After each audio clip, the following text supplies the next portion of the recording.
Bismillahirrahmanirrahim. Assalamu alaikum dear students. How are you all? Hope all of you will be enjoying good health. I've got your general science book. It's for class 7. Alright dear students, here we have got chapter number 2. We have already done the chapter number 1 and we have completed the exercise as well. Only long questions were left. I have made notes of those long questions and you can get them from your office. Okay, the admin office.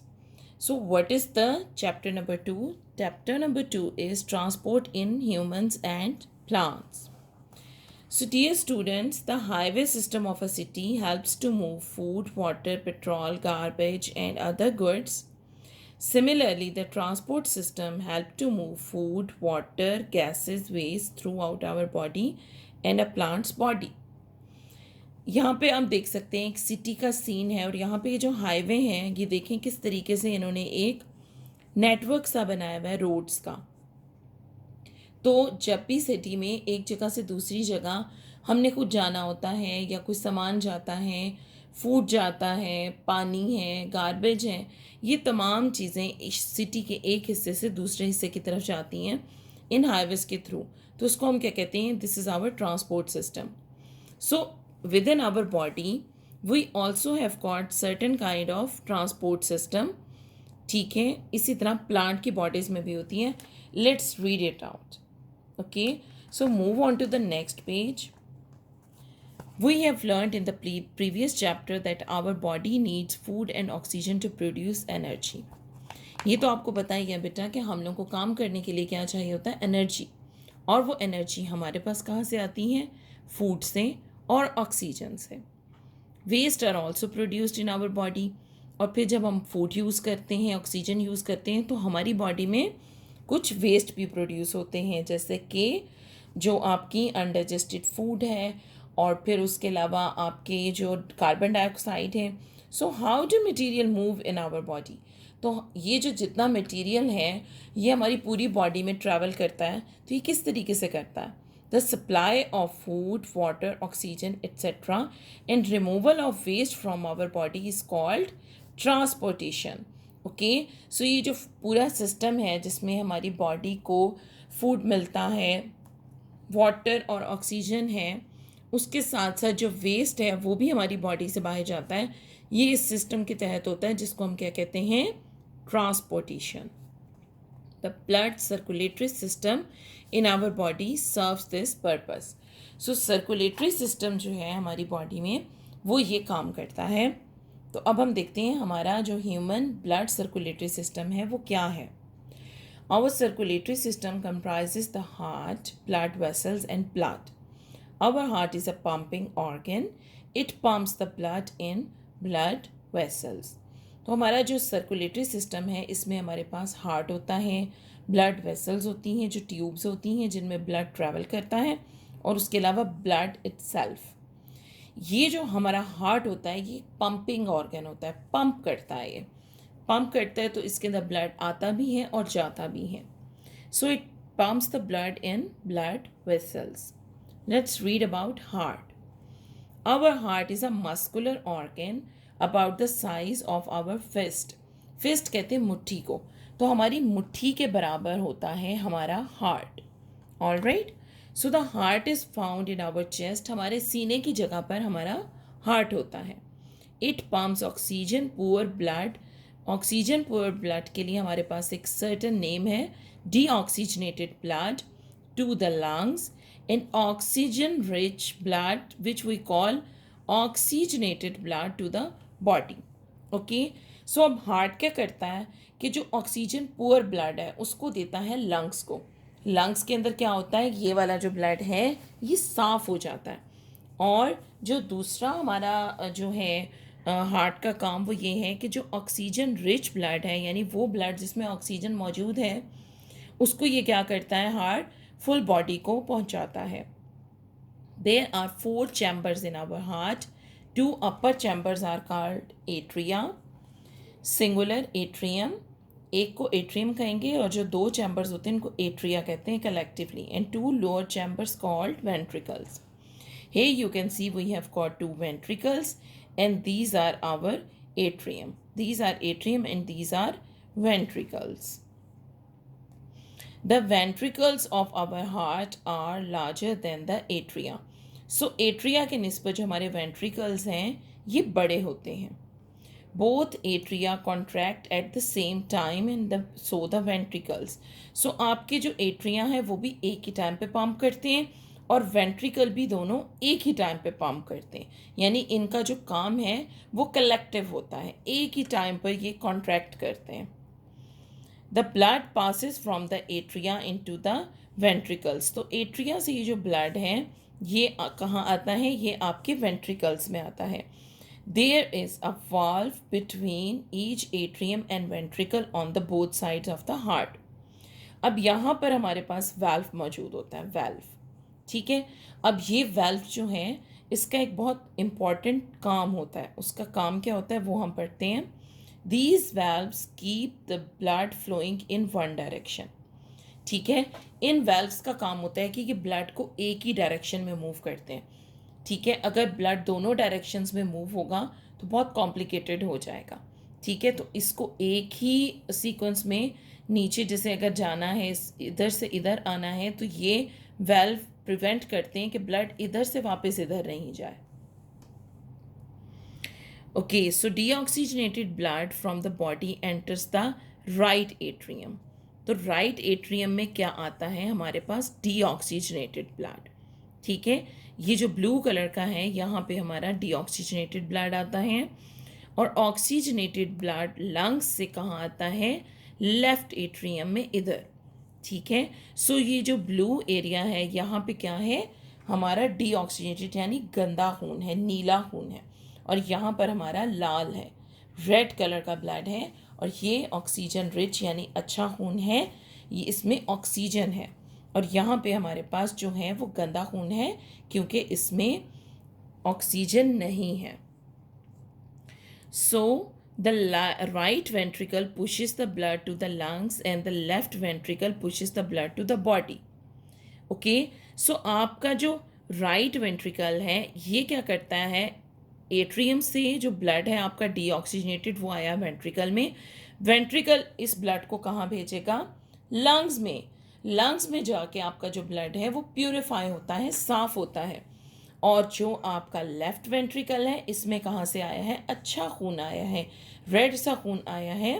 Right ये जो left atrium है उससे left ventricle में आया है और यहाँ से हमारा लेफ्ट वेंट्रिकल कॉन्ट्रैक्ट होगा और ये जो ब्लड है ये पूरी बॉडी को दे देगा. Okay, so here they have asked a question, what do you think would happen if blood entering the heart is mixed with blood leaving the heart. अभी अगर हमारा जो हार्ट है वो उसके अंदर जो दोनों किस्म के ब्लड हैं, ऑक्सीजनेटेड और डीऑक्सीजनेटेड ब्लड, वो मिक्स हो जाएंगे तो क्या होगा. तो आप खुद इमेजिन कर सकते हैं कि हम लोगों को साफ़ खून चाहिए होता है ज़िंदा रहने के लिए. साफ़ खून में हमारे ऑक्सीजन होती है जिससे कि हम हमारी बॉडी जो मुख्तलिफ काम करती है, एनर्जी लेती है, वो उस ऑक्सीजन से लेती है. तो अगर दोनों तरह के ब्लड मिल जाएंगे तो हमारी बॉडी की प्रॉपर फंक्शनिंग नहीं हो सकेगी और हमारी फुल बॉडी को ऑक्सीजन नहीं मिलेगी. Okay students, move on to the next page. Here how does our heart work. Okay, so आप इधर देखें एक बड़ी अच्छी सी पिक्चर भी बनी हुई है जिससे आपको बहुत अच्छे से इसका मज़ीद आइडिया भी होगा. Human heart acts as a double pump. ये डबल पंप की तरह काम करता है. Blood from lungs and other body parts enters the atria. जैसे हमने पहले भी पढ़ा है कि हमारे एट्रिया में हमारे पास दो तरह का ब्लड आता है. राइट एट्रिया में हमारे पास आता है डीऑक्सीजनेटेड ब्लड जो कि आता है फुल बॉडी से. और जो हमारे पास लेफ्ट एट्रिया होते हैं, जो एट्रियम होता है उसके अंदर हमारे पास आता है कौन सा ब्लड, ऑक्सीजनेटेड ब्लड, साफ वाला खून. The two atria contract at the same time and pushes the blood to ventricle. अब क्या होगा, ये दोनों एक ही टाइम पे कॉन्ट्रैक्ट करेंगे. ठीक है, जब ये कॉन्ट्रैक्ट करेंगे तो ये पुश करेंगे जो इनमें ब्लड है उसको वेंट्रिकल्स में. इन वन पम्प एक ही पंप के अंदर क्या होगा कि दोनों तरफ के एट्रिया एक ही दफ़ा पंप करेंगे, ये ऑक्सीजनेटेड ब्लड देगा और ये deoxygenated blood, and pump the blood to lungs and other body part. अब क्या होगा कि ये दोनों एक ही टाइम पे कॉन्ट्रैक्ट हुए, इधर से जो ब्लड आ रहा है वो वेंट्रिकल कहाँ भेजेगा, लंग्स को, और जो इधर हमारे पास ब्लड आ रहा है ये हमारी फुल बॉडी को जाएगा। ओके, सो ये एक मेन चीज़ है जो कि आपने याद रखनी है। इधर आप देख सकते हैं आपके पास एरोज लगे हुए हैं, ये एरो भी आपको बताते हैं कि क्या होता है। जैसे आप ये देख रहे हैं कि ब्लड आपके यहाँ से लंग्स को जा रहा है और यहाँ से लंग जो ब्लड है वो आ रहा है आपके लंग्स से। ओके, सो ये जो ब्लू हैं, ज़्यादातर ब्लू वेन्स, ये याद रखें, इनमें हमेशा डीऑक्सीजनेटेड ब्लड होता है। इसी तरह ये देखें, यहाँ से फुल बॉडी से क्या आ रहा है, ये डीऑक्सीजनेटेड ब्लड आ रहा है, और इधर से जो हमारा ये वाला वेंट्रिकल है ये इस आर्टरी के इस ट्यूब के ज़रिए ये पूरी बॉडी को ब्लड दे रहा है। तो यहाँ से गंदा ब्लड आ रहा है और यहाँ से जा रहा है। सो ये कितना कॉम्प्लेक्स सिस्टम है कि एट द सेम टाइम दो तरह के जो ब्लड हैं, जिनमें से एक साफ़ है, ऑक्सीजनेटेड है, और एक खराब गंदा खून है और वो डीऑक्सीजनेटेड है, वो एक ही टाइम में हमारा जो ब्लड है उसको सर्कुलेट कर रहा होता है in one pump. Now both ventricles contract at the same time and pump the blood to lungs and the other body parts. It is the second pump. यानी एक पंप में एट्रिया से वेंट्रिकल में आया, दूसरे पंप में ventricle से body parts में गया और लंग्स में गया। Our heart beats about 70 times a minute. एक मिनट में हमारा जो हार्ट है वो अराउंड 70 टाइम्स वो क्या करता है, बीट करता है, धड़कता है। We can feel our heart beat pulse while placing our fingers below the base of the thumb at the outer side of our wrist. Here if you have got wrist you can see. तो आप यहाँ पर अगर रखें ना आप अपनी finger, तो ये देखें यहाँ पर आपको अपनी पल्स फील होगी, बहुत प्रोमिनेंट सी पल्स फील होगी। ठीक है, ये क्या है, ये है आपके हार्ट की मूवमेंट। तो जितनी दफ़ा आपको ये पल्स फील होती है उतनी दफ़ा आपका हार्ट बीट कर रहा होता है। ठीक है, so next we have got blood vessels. What are blood vessels? The blood travels throughout the body through blood vessels. तो हमारे जो ब्लड है अब वो हमारी बॉडी में मूव करेगा, ऐसे तो नहीं है कि वो वहाँ पे यूं ही घूमता फिरता रहेगा। एक प्रॉपर ट्यूब्स का सिस्टम होता है, बहुत बारीक सी ट्यूब्स का सिस्टम होता है, उसके अंदर ब्लड मूव करता है, जिनको हम क्या कहते हैं, ब्लड वेसल्स। सबसे पहले ब्लड वेसल्स में हमारे पास होती हैं arteries. Arteries are the blood vessels that carry blood away from the heart. ये हार्ट से खून को दूसरी जगह लेकर जाती हैं, इनको आर्टरीज कहते हैं। Arteries have thick and flexible wall. जो आर्टरीज होती हैं इसकी वॉल्स होती हैं वो बहुत थिक होती हैं और ये बहुत फ्लेक्सिबल होती हैं, ये आराम से मूव कर सकती हैं। Most of the arteries carry oxygenated blood but pulmonary artery carry deoxygenated blood to the lungs. हमारे बॉडी में जितनी भी आर्टरीज हैं उन सब में ऑक्सीजनेटेड ब्लड होता है, अच्छा वाला खून, जो कि वो क्या करती हैं, पूरी बॉडी को देती हैं। लेकिन सिर्फ एक आर्टरी ऐसी है जो कि डीऑक्सीजनेटेड ब्लड रखती है, और वो कौन सी होती है, वो आर्टरी वो होती है जो कि इस ब्लड को कहाँ लेकर जाती है, लंग्स में लेकर जाती है। ऑलराइट, सो तमाम आर्टरीज में ऑक्सीजनेटेड ब्लड होता है, सिर्फ पल्मोनरी जो आर्टरी है उसके अंदर कौन सा होता है, डीऑक्सीजनेटेड ब्लड, जो कि वो लंग्स की तरफ लेकर जाती है और लंग्स उसको क्लीन करते हैं ब्लड को। Arteries divided into many times to form smaller tubes called capillaries. अब ये जो आर्टरीज हैं ये मज़ीद आगे फर्दर छोटी और बारीक किस्म की ट्यूब्स में कन्वर्ट होती हैं, जिनको हम क्या कहते हैं, capillaries. Capillaries are the smallest blood vessels in the body. ये सबसे बारीक वेसल्स होती हैं। They are so small that red blood cells flow through them one cell at a time. आपने बेटा ब्लड देखा होगा, ब्लड के अंदर मुख्तलिफ तरह के सेल होते हैं, रेड ब्लड सेल होते हैं। तो ये आप इमेजिन कर सकते हैं कि ये कितनी बारीक होती हैं कि इनमें से जो रेड ब्लड सेल है वो सिंगल सिंगल करके गुजरता है, ठीक है। ज़्यादा रेड ब्लड सेल नहीं गुजर सकते, सिंगल एक रो में वो गुजरते हैं, ठीक है। जैसे कि हमारी ट्यूब है ना, इसमें ऐसे करके गुजरेंगे ये, ठीक है। तो आप इससे इमेजिन कर सकते हैं कितनी बारीक होगी। Food and oxygen from the blood of capillaries diffuse into the cell. अब ये जो आपकी कैपिलरीज होती हैं, ये आपके ईच एंड एवरी जो बॉडी का सेल है ना, ये उसको क्या करती हैं कि उस तक जाती हैं और उसको जाके ब्लड देती हैं। जो और ब्लड के अंदर क्या होता है, फूड और ऑक्सीजन होती है। फूड और ऑक्सीजन को ईच एंड एवरी सेल तक हमारी कैपिलरीज लेकर जाती हैं।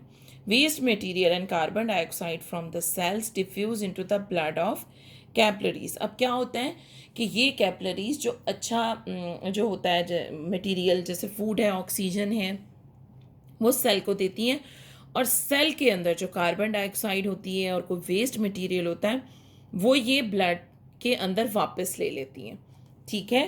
Capillaries again join to form the larger blood vessels called veins, ठीक है। अब जैसे हमारे पास अगर एक्सपोज हमारे पास ये आ रही हैं आर्टरीज, तो आर्टरीज क्या होंगी, इस तरह से कैपिलरीज बनेगी और कैपिलरीज फिर से इस पे कन्वर्ट हो जाएंगी। सो ये क्या होंगी, ये हैं आर्टरीज, ये क्या हैं कैपिलरीज, और ये क्या हैं वेन्स। ऑलराइट, जैसे कि आप इधर देख सकते हैं, here we have got arteries, artery से ये देखें ये सारी कैपिलरीज, और ये रेड हैं, इसमें अच्छा खून है। फिर ये ब्लड से जो वेस्ट मटेरियल लेती हैं तो ये ब्लू हो जाती है, यानी बुरा हो जाता है वो खून गंदा हो जाता है, और वो कहाँ जा रहा है, वेन्स में, ठीक है। ये देखें इसका structure. So veins are the blood vessels that bring blood back to the heart. अब वेन्स क्या होती हैं, ये वो वेसल्स होती हैं जो कि ब्लड को हार्ट की तरफ वापस लेकर आती हैं। Most of the veins bring deoxygenated blood back to the heart, but pulmonary vein bring oxygenated blood from heart to the lungs. Okay, dear students, this is a very interesting thing कि pulmonary word आपने याद रखना है। Pulmonary जो word है ये हमेशा relate किससे होता है, लंग से। पल्मोनरी का वर्ड जहाँ आएगा तो आप समझ लें कि ये जो ब्लड वेसल है ये कहाँ जा रही है, लंग के साथ कनेक्टेड है। तो तमाम आर्टरीज में ऑक्सीजनेटेड ब्लड होता है, सिर्फ पल्मोनरी आर्टरी के अंदर डीऑक्सीजनेटेड ब्लड होता है। इसी तरह तमाम वेन्स के अंदर डीऑक्सीजनेटेड ब्लड होता है, यानी गंदा खून होता है। सिर्फ पल्मोनरी वेन जो कि हमारे लंग से आती है उसके अंदर ऑक्सीजनेटेड ब्लड होता है। ये वेन लंग से हार्ट को अच्छा खून देती है, ठीक है। तो हमारे पास क्या है, जो पल्मोनरी आर्टरी और पल्मोनरी वेन है, इनका जो फंक्शन है ये ऑपोजिट है बाकी वेन्स और आर्टरीज से, ठीक है। We have got a question here, how is the structure of capillaries related to their function. अभी ये पूछ रहे हैं कि जो इसका स्ट्रक्चर है कैपिलरीज का, वो उसके फंक्शन से कैसे रिलेट कर रहा है। बिकॉज देखिए, आपने जब सेल को कोई चीज़ देनी है तो आप उसके लिए उसका प्रोसीजर थोड़ा स्लो होगा, ठीक है। और आप एक सेल के पास अगर जा रहे हैं तो जाहिर सी बात है उसके लिए आपको बहुत उसी साइज़ का होना पड़ेगा जिस साइज़ का सेल है। इसलिए ये कैपिलरीज बहुत छोटी होती हैं, और ये इतनी बारीक इसलिए होती हैं कि जितना ब्लड के अंदर से जो आपका ब्लड है जिसमें ऑक्सीजन है, तो वो फूड और ऑक्सीजन सेल्स को मिल जाए और सेल से वेस्ट मटेरियल ब्लड में आ जाए। इस वजह से ये बहुत बारीक है ताकि ये काम बहुत ही सफाई के साथ और अच्छे तरीके से हो सके। What do we have here? We have got exercise in your heart. Feel the pulse on your wrist while sitting on the chair. अब आप एक चेयर पे बैठे हुए हैं तो आपकी जो पल्स है, जैसे भी मैंने आपको तरीका बताया कि आपने अपनी रिस्ट के ऊपर से चेक करना है, जैसे इसने देखें रखा हुआ है, तो आप चेक करेंगे जब आप चेयर पे बैठे हैं। Using a watch count the number of pulse for 15 second. अब 15 सेकेंड के लिए आप चेक करें कि आपकी जो पल्स हैं वो कितनी दफ़ा मूव हुई है, यानी आपको फील हुई है। Then multiply this number by 4 to find the number of heart beats in 1 minute. तो अब आप क्या करेंगे, जितनी टाइम भी आपकी जो पल्स आपको फील हुई है उसको आप 4 से जब मल्टीप्लाई करेंगे तो 1 मिनट में जितनी टोटल आपके हार्ट बीट हुआ है वो आपको पता चल जाएगा. Do jumping in place for 30 seconds and then stop. Count the number of pulses. अब आप क्या करें, थोड़ा सा जंप करें 30 सेकेंड्स और फिर उसके बाद आप अपनी पल्स दोबारा चेक करें. After taking rest for 5 minutes count your pulse again. 5 minutes के बाद फिर पल्स चेक करेंगे. तो आप अगर इन दोनों में कंपेयर करेंगे तो फिर आपको पता चलेगा कि कितना डिफरेंस आ जाता है आपके पल्स रेट में. How did exercise affect your heart beat rate. आपकी हार्ट बीट हमेशा फास्ट हो जाती है जब भी आप एक्सरसाइज करते हैं, ठीक है, क्योंकि एक्सरसाइज जब आप करते हैं तो आपकी बॉडी को ज़्यादा ऑक्सीजन की ज़रूरत होती है और ज़्यादा ऑक्सीजन के लिए आपके हार्ट को ज़्यादा तेज़ी से पंप करना पड़ता है, ऑक्सीजन प्रोवाइड करनी पड़ती है, ठीक है. Okay dear students, I have got a model of heart with me. Let's take a look at it. Okay, dear students, here I've got a model of heart. Here you can see we have got the right atria and the left atria and the right ventricle and left ventricle. Okay, ये हमारा heart है. If you just open, अगर आप ये हिस्सा इसका यहाँ से उतार के देखेंगे तो यहाँ पे देखिए आपके पास बहुत क्लियर आपको नज़र आ रहा है, ये आपके वेंट्रिकल्स हैं. ओके, और इन वेंट्रिकल्स में ये जो आप चीज़ देख रहे हैं ये क्या है, ये वो आपके वेल्व हैं. ये वेल्व आपके जो ब्लड का फ्लो है उसको ऑपोजिट डायरेक्शन के अंदर रोकते हैं, ठीक है. उसके बाद अगर हम इसको यहाँ से फर्दर मूव करते हैं तो हमें इसके और भी ये जो एट्रिया हैं वो नज़र आ जाएंगे. ये देखें, ये आपके दोनों एट्रिया हैं और ये आपके वेंट्रिकल हैं. All right, so atria and ventricle. So हमारा जो डीऑक्सीजनेटेड ब्लड है वो इस जगह पर होता है, इस एट्रियम में, और यहाँ से ये इस वेंट्रिकल में आता है. और जो हमारा ऑक्सीजनेटेड ब्लड होता है वो इस एट्रियम से यहाँ वेंट्रिकल में आता है. इधर वाले वेंट्रिकल से हमारा जो ब्लड है वो फुल बॉडी को जाता है और इस वेंट्रिकल से जो हमारा ब्लड है वो लंग्स को जाता है. All right. Alright, dear students, we have seen the structure of heart and we have seen the blood vessel, the network of all these blood vessels in the body, और हमें पता चला कि हमारी full body में किस तरह से blood की transportation होती है. So that is all from today's lecture. Inshallah next time we will learn about the diet affects our circulatory system, कि कौन सी ऐसी चीज़ें हैं जो हमारे circulatory system को अफेक्ट करती हैं. Okay, so dear students, you will read out the chapter thoroughly.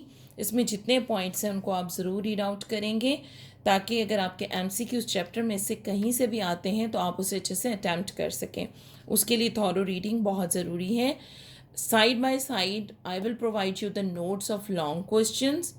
Okay, and for those long questions आपने उनको नोटबुक्स पे भी उतारना है और आपने उनको बहुत अच्छे से याद कर लेना है. आपकी असेसमेंट्स होंगी तो उसमें आपको ये तमाम चीज़ें आनी चाहिए ताकि आप अपनी असेसमेंट्स बहुत अच्छे से कर सकें. Okay dear students, so I hope कि आपको आज का लेक्चर समझ आया होगा. इंशाल्लाह next time we will continue the chapter. Till then take very good care of your self, keep learning. अल्लाह हाफिज़.